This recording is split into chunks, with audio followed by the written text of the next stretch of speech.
Wagwan, Jeffrey. Wagwan, Roman. The organization has taken some hits. They want you back. You pay your debts by serving your time. And if I don't? Then your son pays the price for your sins. Burning inside of you. What's this? My counter offer. This is how I pay my debt. Yeah, man, you was a wild boy. Don't give you no sugar. You was back flipping off the furniture. My granddad used to say, the ultimate measure of a man is not where he stands in moments of comfort and convenience, but where he stands in times of controversy. I guess I just thought you were locked up because you was just in them streets. But now that I see that there's more to it, that definitely helps.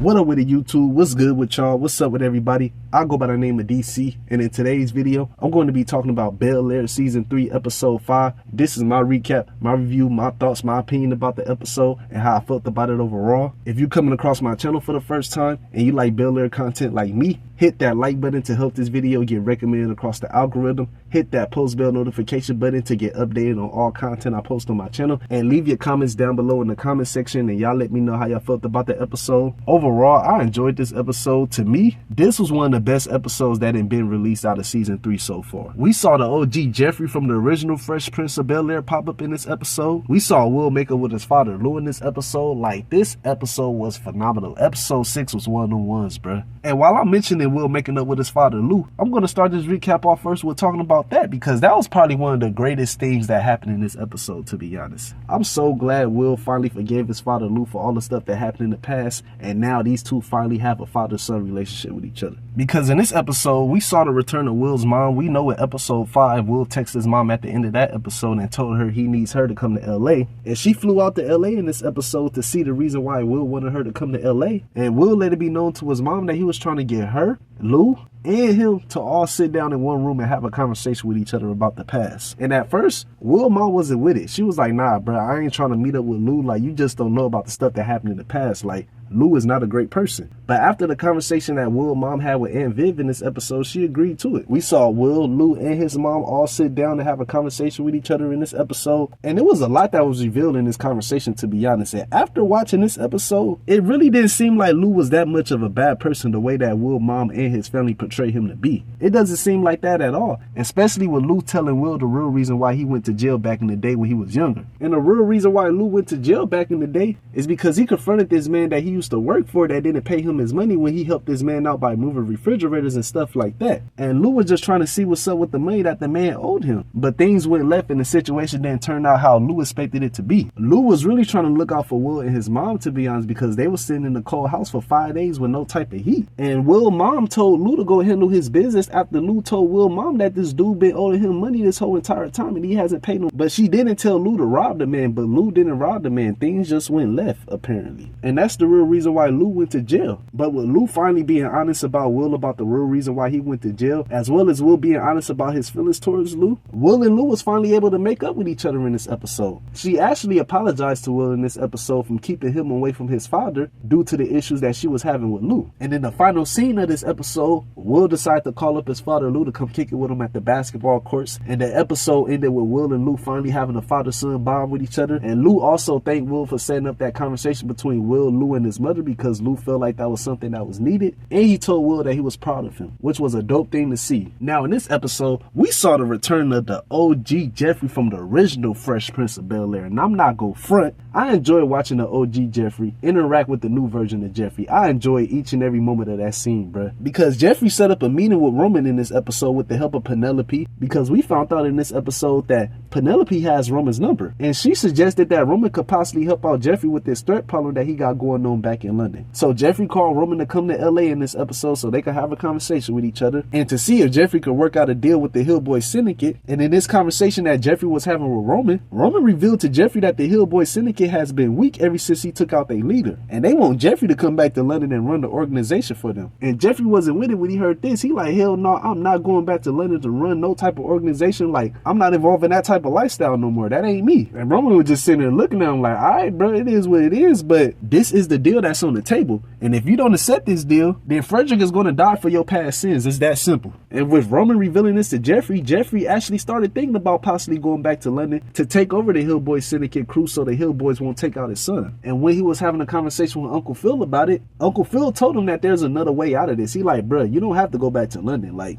I'm pretty sure there's another way you can negotiate yourself to get out of this deal. And Uncle Phil possibly might have been right about this, because as the episode was getting ready to end, Jeffrey cut open his punching bag that was filled up with money that he took from London when he left London back in the day. And Jeffrey decided to give all this money to Roman to see if it's possible if he could negotiate another deal with the Hillboy Syndicate to give them some money instead of going back to London and taking over the organization. Jeffrey was telling Roman, he like, look, bro, you said the organization has been weakened, right? This is my way of paying the organization back. And Roman was telling Jeffrey he don't know if this is going to work or not. He like, I'm not sure this is going to work. And Jeffrey like, bruh, you better make it work. You owe me. That's the least you can do. And Roman agreed to do this. So we're just going to have to wait and see how this is going to play out in these next upcoming episodes of Bel-Air. Hopefully Jeffrey doesn't have to go back to London and take over the Hillboy Syndicate in order to save his son Frederick from dying. But at the same time, you never know how this situation could turn out, to be honest, because it really seemed like the Hillboy Syndicate wants blood. It don't seem like they trying to let Jeffrey get away with taking out their leader. And I wouldn't be surprised if they just take the money and still try to kill Jeffrey's son just because of it. Like, you never know how this situation could play out, to be honest. But I do think Jeffrey is going to be good at the end of the day when it's all said and done. I do think he's going to figure out a way to neutralize these threats back in London so his ex-wife Penelope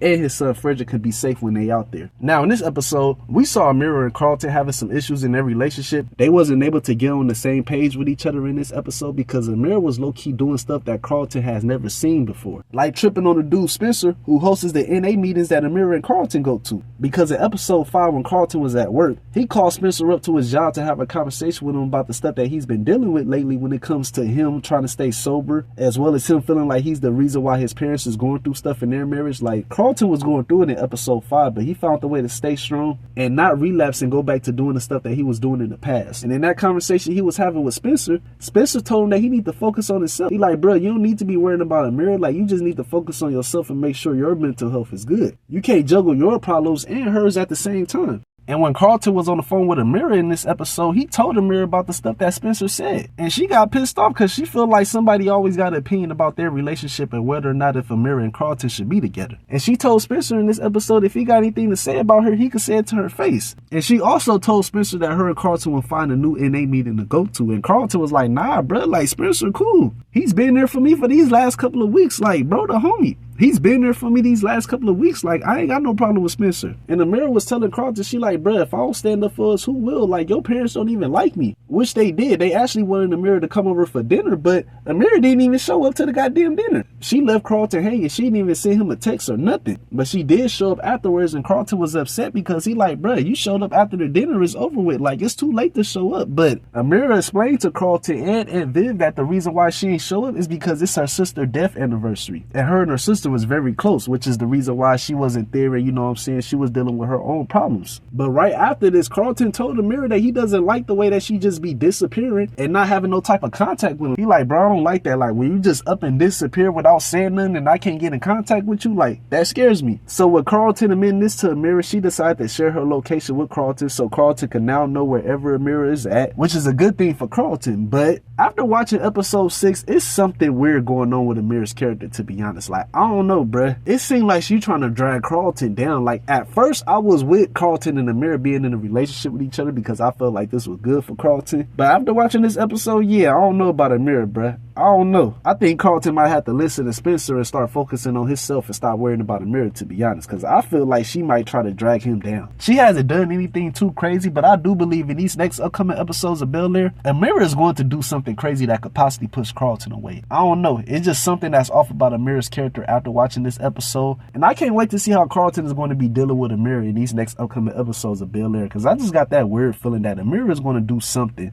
or something is going to happen in this relationship, which possibly might cause A'mirah and Carlton to break up. Y'all let let me know down below in the comment box if I'm reaching or not, but I just got that weird feeling that this relationship between A'mirah and Carlton is not about to last that long, if you ask me. Now, in this episode, we saw Jazz turn down Uncle Phil's deal to sell his record shop to Omar Campbell in this episode, because in this episode, Jazz found out from Uncle Phil that Omar Campbell was trying to buy up a bunch of properties in South LA, and Jazz Vinyl Shop is one of those properties that he's trying to buy. So Phil went to go talk to Jazz about this and offer him some money, telling him that he's not going to have anything in return if he lets his business go into auction in the next couple of weeks due to the back taxes that he owe. He like, look, bruh, at least Omar is willing to give you some money for it. Like, if you just sit here and don't take this deal and you possibly lose your vinyl shop in the auction if you don't come up with the money to pay them back taxes, you gonna walk away with nothing. And at first, Jazz was thinking about taking the deal. He was really considering to take this deal, but when he had a conversation with Yolanda Porter about how important Jazz record shop is to the community, Jazz changed his mind and he decided to send an offer letter back to Uncle Phil at the end of the episode, letting it be known to him that he's not done hustling yet. And if I was Uncle Phil, I would not be putting all my eggs in one basket and relying on this business relationship that he got with Omar Campbell to help keep his law firm above water.